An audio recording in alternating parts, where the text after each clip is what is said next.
निःशुल्क रूप से मिलनी चाहिए। क्योंकि एक बार को आप सोचिए, आखिर उस बच्चे की गलती क्या होती है जो एक गरीब घर में पैदा होता है और उसको बेहतर शिक्षा से वंचित होना पड़ता है। शिक्षा के सामने एक पैसे की दीवार खड़ी है, जो जितनी ऊंची दीवार लांघ सकता है, जो जितना अधिक पैसा शिक्षा पे खर्च कर सकता है, वो उतनी बेहतर शिक्षा पा सकता है। लेकिन अगर एक देश एक है, लोकतांत्रिक देश है, तो शिक्षा भी सबको एक समान रूप से तो मिलनी ही चाहिए।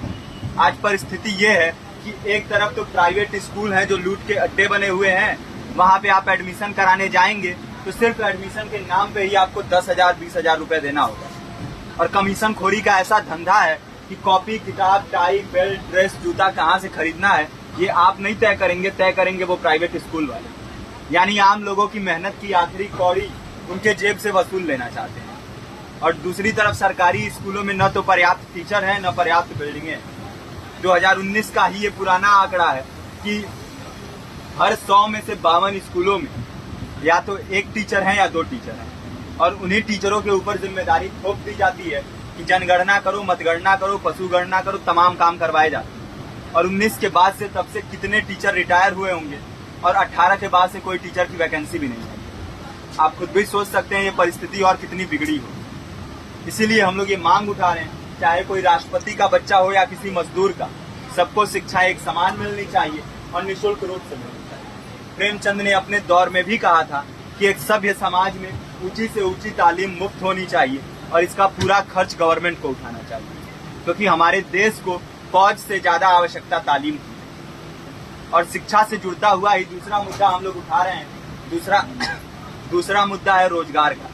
रोजगार की परिस्थिति ये है कि आज सरकारी सेक्टर हो या प्राइवेट, सब कुछ ठेका संविदा के हवाले किया जा रहा है।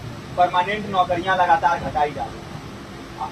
इसी रेलवे में 1995 के आसपास लगभग 18.5 लाख कर्मचारी काम करते थे, लेकिन आज उनकी संख्या 12 लाख है।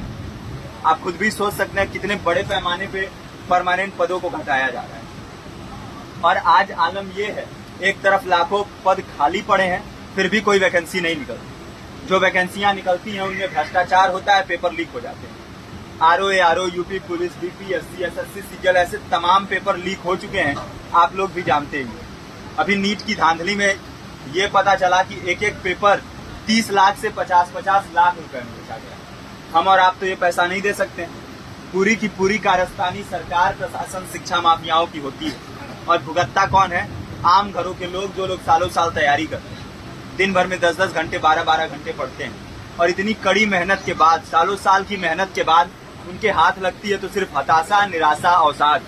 बहुत से छात्र नौजवान जो इस बेबसी में, इस डिप्रेशन में नहीं जी पाते, आत्महत्या तक के कदम उठा लेते हैं। लेकिन ये देश की विडंबना है कि टीवी चैनल, अखबार, मीडिया, नेता, मंत्रियों के लिए कहीं ये कोई मुद्दा नहीं है। उनके लिए मुद्दे हैं तो जाति, धर्म, रंग, नस्ल, अगड़ा पिछड़ा। आज जब पूरी परिस्थिति इतनी भयावह है तो ये जरूरी है कि लोगों के बीच में जाया जाए, लोगों को संगठित किया जाए और एकजुट किया जाए। क्योंकि आज अगर अपने मुद्दों पर बोलेंगे नहीं तो कल को ये परिस्थिति और बिगड़ेगी।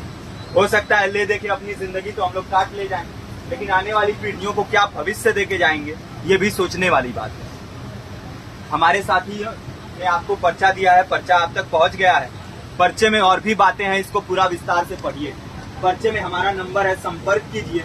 फेसबुक का, इंस्टाग्राम का लिंक है, आप वहाँ पे जाएंगे तो आपको पता भी चलते रहेगा कि लगातार किन किन माध्यमों से हम इस अभियान को चला रहे हैं। नुक्कड़ नाटक, संगीत, शिक्षा सहायता मंडल, लाइब्रेरी, तमाम माध्यमों से इस अभियान को चला रहे हैं और कोशिश कर रहे हैं कि बड़े से बड़े पैमाने पर हर जगह पे लोगों को संगठित किया जाए और एकजुट किया जाए। आपके बीच भी आए हैं आपका साथ और सहयोग दें।